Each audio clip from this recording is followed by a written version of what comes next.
Welcome in. It's another episode of the Facemask podcast.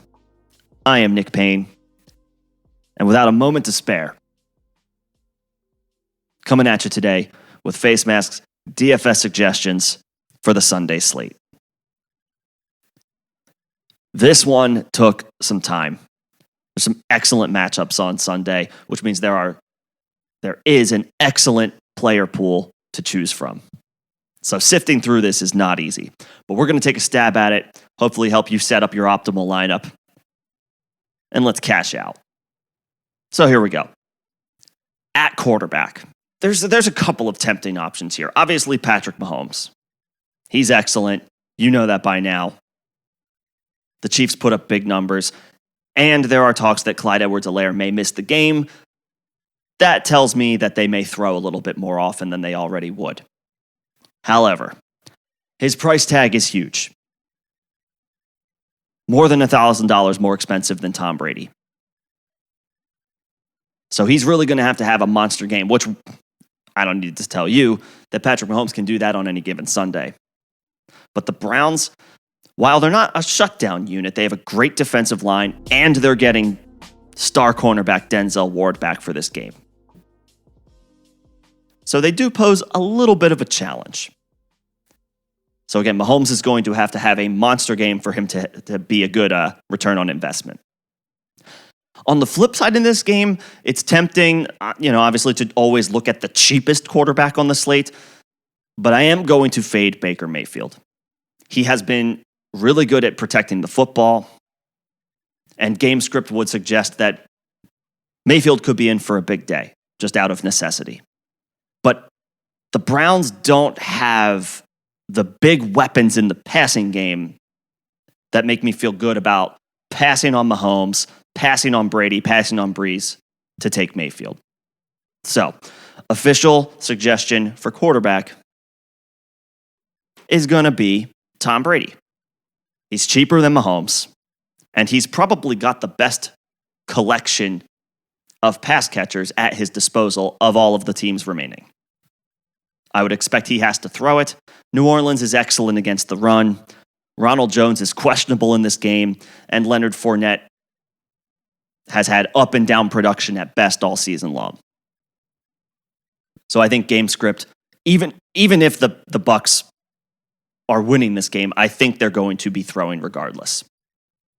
So I like Brady at his price tag. He is the second most expensive quarterback, but with the weapons that he has at his disposal, not to mention the revenge factor of getting swept by the Saints, I think Brady's a good play for DFS on Sunday. So, of course, I'm going to look to try to stack. Who are the stacks that I like? Well, as it turns out, Chris Godwin is the most expensive wide receiver on the slate for Tampa Bay. Mike Evans is actually cheaper than Chris Godwin. So as much as it sucks to have to pass on Godwin because of his price tag, I can afford an optimal lineup that I like by passing on Godwin, but I can still get Mike Evans and Antonio Brown in there. Yes, Evans has to go up against Marshawn Lattimore, who has, for the most part, gotten the better of this matchup since 2018. In fact, Evans hasn't scored a touchdown against Lattimore since 2018. So why are you putting him in your DFS lineup? Well, Brady seems to trust him. Evans has consistently been the wide receiver one week in, week out this year. And I have to imagine they will try to move Evans around to get him off of Lattimore. Lattimore tends to stay on one side of the field. So the Bucs will try to get Evans off of him. I still expect Evans to have a big game. Antonio Brown is Antonio Brown. He will absolutely be involved. His price tag is not too bad. Yes, he's probably the third option in the passing game, but it's the best third option that anybody could ask for as far as wide receivers go. So I'm going to get Brady in there, I'm getting Evans in there, and I'm getting Antonio Brown in there. So that takes care of my quarterback and two of my three wide receiver spots. That final wide receiver spot, while I'm not advocating for Mahomes, I am going to get Tyreek Hill in there. And I can afford Tyreek Hill with what I want to do. Not that it matters all that much, but Sammy Watkins is going to miss the game. So I would expect an extra target or two goes Tyreek's way. Travis Kelce's target share is safe. So I don't think the Watkins news of him being out really matters all that much for Kelce. But I do think Tyreek Hill could see an extra target or two. Mahomes will go to his top receiver. Yes, Hill will see Denzel Ward. But Tyreek Hill is a top 2 receiver in the game right now. Can't ignore his talent. Can't ignore his upside. If he hits, he's a slate buster, even at his price tag. Sticking with this game, my running back spots. I'm bringing both Browns running backs along with me. I especially like Kareem Hunt, because along with the same notion of the Brady revenge factor, Kareem Hunt has some revenge factor in this game as well. He was drafted by the Chiefs, played for them for about a year and a half before he was released. Now he's on the Browns. Browns players have been talking to reporters about Kareem Hunt, talking about this game, suggesting that he's been talking about this matchup as if he was kind of willing it to happen, talking about all season as if he was playing for an opportunity to play the Chiefs in the postseason. Now he gets it. Hunt scored 2 touchdowns against the Steelers. Can't bank on 2 scores, but can absolutely bank on his involvement, especially because he's the goal line guy and he's the pass catching back. And I do think the Browns are going to have to throw in this game a little bit more often than they may normally do. So I like Hunt, and regardless of the potential negative game script, I do like Nick Chubb. The Chiefs have been a little bit leakier against the run recently, and Chubb has been a phenomenal pure rusher all season long and just absolutely handed it to the Steelers in the wild card round. So I think the Browns stick with and commit to their run game, regardless of game script. I'm getting both Browns running backs in there. The other obvious option is Alvin Kamara. But it's a tough matchup. Yes, Kamara is matchup proof. If this game goes the way I think it will, Kamara will be involved as a pass catcher. But Latavius Murray is also there to potentially vulture production.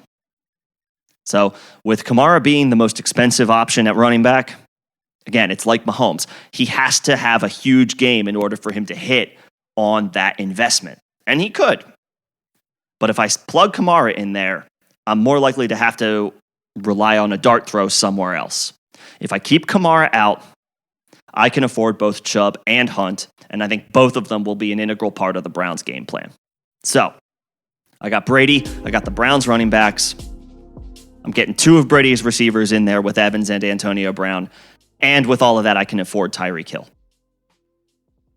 Tight end. I'm fading the most expensive guys here, and it's unfortunate, it feels unfortunate that I have to suggest fading Travis Kelce because you know he'll come through. I don't even have to. He will come through. If you want to tell me, Nick, you're an idiot, just shut up, you're overthinking this, I'm getting Kelce in there. Look, at the end of the day, this is your lineup. I can only provide my suggestions. But I'm probably going to fade Kelce in a DFS lineup. If I'm doing a 3-person, 4-person draft for Sunday, oh, sure. Kelce might be my first-round pick, depending on where I'm at. But his price tag is huge, and again, it's all about building the optimal lineup. Could he score 20 fantasy points? Yeah, absolutely. It feels like he did that every single week this year. I would honestly expect 15 points out of him. But if I'm getting Kelce in there, again, there might be a dart throw in there or two that could bust. So I'm pivoting. This is a bit contrarian for the tight end spot. But I'm going to go ahead and suggest you fire up Austin Hooper as your tight end. What? Ooh, Austin Hooper, not Travis Kelce. Nick, you're an idiot. You lost your damn mind. Maybe I did. But there's some strong names in this lineup who I'm not going to be able to afford top to bottom if I'm throwing Travis Kelce in there, if I'm throwing Alvin Kamara in there, if I'm throwing Mahomes in there. You want to get as much balance and depth as you possibly can. And that usually means that if you try to get all the expensive guys in there, the rest of your lineup is in serious danger of suffering from dart throws. So, I'm putting Hooper in there. The Chiefs are actually not that good by the numbers against tight ends. They're 25th in the NFL. The Browns are going to be throwing in this game, and I think Hooper could get some red zone looks. If he scores a touchdown, gets a couple catches here and there, is, say, 60, 65% of Kelsey's production, that's a win. Might not feel like it, but, just on paper at face value, but that's a win. And in a game where I think game script obviously favors the Browns passing game, I know I've said this a million times, Hooper's going to be involved. Down at the goal line, Hooper should get looks, and if he's able to convert, he will be a strong return on investment. And again, I can involve some other big names by passing on Kelsey's big price tag and settling for Hooper. Call me crazy, but let's come back to this on Monday and see how we did. So, Hooper at tight end. Final suggestion, the flex play. I already mentioned Sammy Watkins is out. And while I'm not advocating for Mahomes in my DFS lineup, I do like his weapons in this game, at least in the passing game, because I think they will struggle to run it. Edwards-Helaire, if he plays, is going to be hobbled. He's clearly having some injury issues. And if he's out, that means Le'Veon Bell is the lead back. He could do something. But if you couldn't already tell, that's not exactly a ringing endorsement for Le'Veon Bell at this point in his career. He could see volume if the Chiefs are winning late in the game, which I think most people would expect. Could see a couple of extra runs here and there. But the Chiefs have no problem having to salt a game away by putting the ball in Mahomes' hands. So I cannot endorse the Chiefs' run game. I can endorse their pass catchers. And with Watkins out, I think Mecole Hardman gets a few extra looks. He's likely going to start.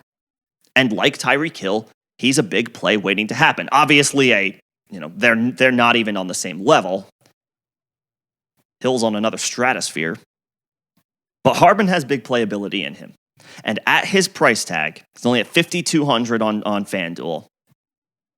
I think he slots in. He's a step above a dart throw, and he's got the potential to bust the slate. It's a cheap price tag, and without Watkins in there, I do like Hardman's chances in a game where I think the Chiefs, winning or trailing, are going to throw the football. So, with this lineup so far, Brady with the Evans and AB stack, the Browns running backs, Tyreek Hill, Austin Hooper, Mecole Hardman, I can afford the Chiefs' defense. And again, this is contrarian to what I often like to do, which is try to find the cheapest defense and hope for the best. But the cheapest defense is the Browns. And while I'm not advocating for Mahomes in DFS, I'm not betting against Mahomes. Maybe they turn the ball over once, twice. But this is the most difficult matchup for any NFL team just in general. This Chiefs offense is phenomenal. So if they have a lead, which I would expect, it's only natural that the opponent, the Browns offense, is going to have to take more chances, which means they are more prone to mistakes. And if the Chiefs can capitalize on just one play, you'll be just fine with them as your defense, despite the slightly higher price tag. I can't advocate for the Browns. The Tampa Bay Buccaneers are enticing, but the Saints don't really turn the ball over on offense. And even though Drew Brees looks like he may have lost a little bit of the arm strength, it's an understatement. He's still razor sharp as far as accuracy, as far as knowing what he's doing. Nothing's going to come as a surprise. You're not going to fool Drew Brees at this point. And the pass defense has been a little leaky for Tampa to begin with. Not going to endorse the Saints defense. I think the Bucs are going to score points in this game. I've been saying it all week. I like the Bucs offense in this game to move the ball up and down the field. The Chiefs, they have the odds in their favor as far as who do we think is going to win the game. And I want the defense where I feel most likely they are going to be on the side of who's winning.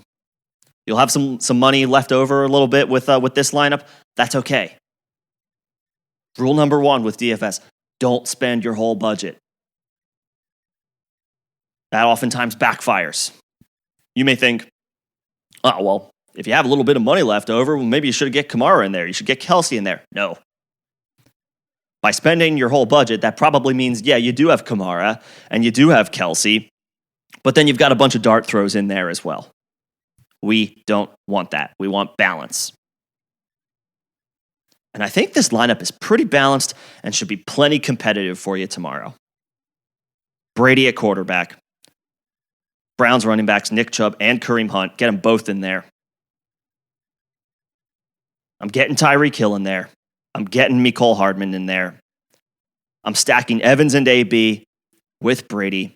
Passing on Godwin hurts, but he's the most expensive of the Bucs wide receivers, which I think is a mistake. I think it should be Evans. The fact that he's not the most expensive Buccaneers wide receiver means I want him in my lineup. And Evans proved he was healthy last week after the knee injury in week 17. Tight end, I got Austin Hooper. Feels weird to pass on Kelsey, but I want the optimal lineup. I want as many good options as I can. Passing on Kelsey in favor of Hooper. And then let's see if Hooper can do 65% or so of Kelsey's production. To me, that's a win. Rounding things out with the Chiefs defense, I think the Chiefs are going to win this game. I think the Chiefs will have a lead. That favors the defense to be able to tee off on the Browns and potentially force them into 1 or 2 extra bad plays. Those are my official DFS suggestions for the Sunday slate. Let's see if it pays dividends. So, best of luck. Enjoy the games. And let's get some wins.